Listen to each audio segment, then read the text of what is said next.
is so much going on. Heck, even the background characters are extremely interesting and you want to learn more.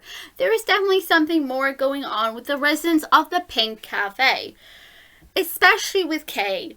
Now, I managed to get this scene, so I recorded it for you guys to enjoy, because I was curious what would happen if I said the opposite to Naomi, and this is what happened. Not only do we get another CG for a different character, but we also get to find out a bit about the relationship with Kay and the grandfather, and also what he did in his spare time. So what we're going to do in this scene, we're going to say, why did you get it then? Because we're not going to go after Naomi's romance in this scene alone, we're just here to see what happens when we say something like this to her and what Lily has to say. Naomi pursed her lips and remained silent the rest of the time. I tried to tell her I was joking, but she became lost in her latte, until eventually she left the cafe with a friendly goodbye. I watched her leave with a smile. She probably had something important to do. I didn't want to go home so quickly. I yawned and slipped my latte before Lily came over with a cup of her own. Mind if I steal this spot? Not at all. Come steal a spot, Lily. I could use the company. Not at all. Lily smiled and sat down across from me, sipping her drink. So, how are you feeling? I shrugged. I had a lot on my mind and I was unsure of how to place my feelings. Okay, I guess. A lot of things has happened, so... That's understandable. Your grandfather always came here when he was stressed or overwhelmed. You knew my grandfather? Yes. He was a regular. He was a very kind man. Always gave me extra tips just for smiling at him.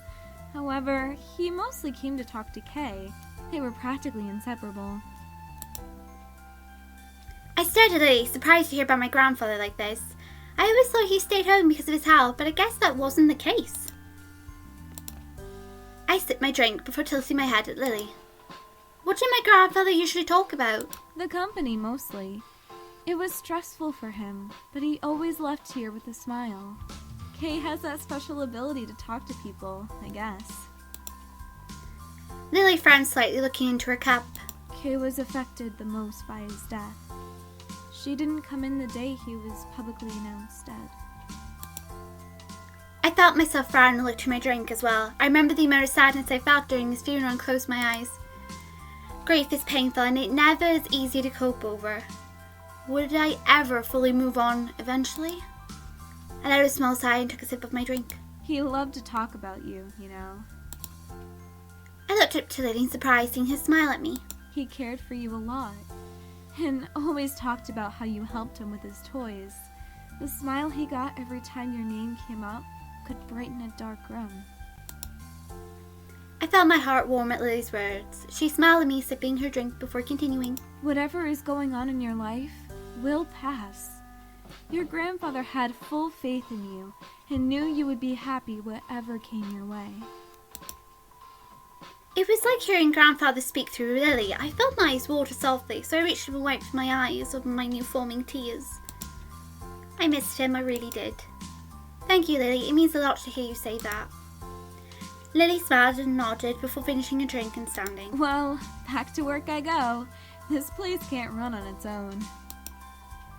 Lily walked around the table and gently placed a hand on my shoulder. You'll figure out what to do. Whatever is troubling you. With that, Lily returned behind the counter as a small line of people entered the cafe. I looked over to see who welcomed them before I turned back to my macaroni and coffee. I stared into the almost empty cup, letting what Lily told me reverberate in my mind and letting it warm my chest in confidence. She was right. I was more than able to get through this whole ordeal. My present and my future were completely in my own control. I just had to be confident. I had to do what made me happy. I finished my coffee and leaving the large tip for Lily and returned home. It was fairly late, but it was fine. Okay, so from that scene alone, it gives us more of the pieces of the puzzle to work out what exactly went on between Diana and, of course, and everything Kay. So, we already got confirmation by Lily saying that the grandfather and Kay were completely inseparable, and she was beyond devastated when the grandfather died. Now, it is highly possible that when the grandfather died, Kay was nearby, Kay saw it, and Kay knew exactly who was to blame. It also explains as well how Diana knew to go to the mansion, why Kay was there. Kay must have visited the mansion at some point, or the grandfather took her there from time to time. She wanted Diana to make up for what she'd done. And also, the grandfathers all constantly spoke about his granddaughter over and over again to Kay. Meaning Kay obviously must have in a way felt that it was her responsibility as well to make sure that nothing bad was to happen to her and that Diana wouldn't screw up anything else. Either way, Kay is still a very interesting character. There's still lots more to her character. There were tons of hints throughout the routes. And I have to admit, I love how interesting that not only the main characters are, but also the background characters. And this game brings out the best. You get a treat no matter which route you go through. You learn more about another character that is in the game itself and in the story. And honestly, I would love to see more of Kay.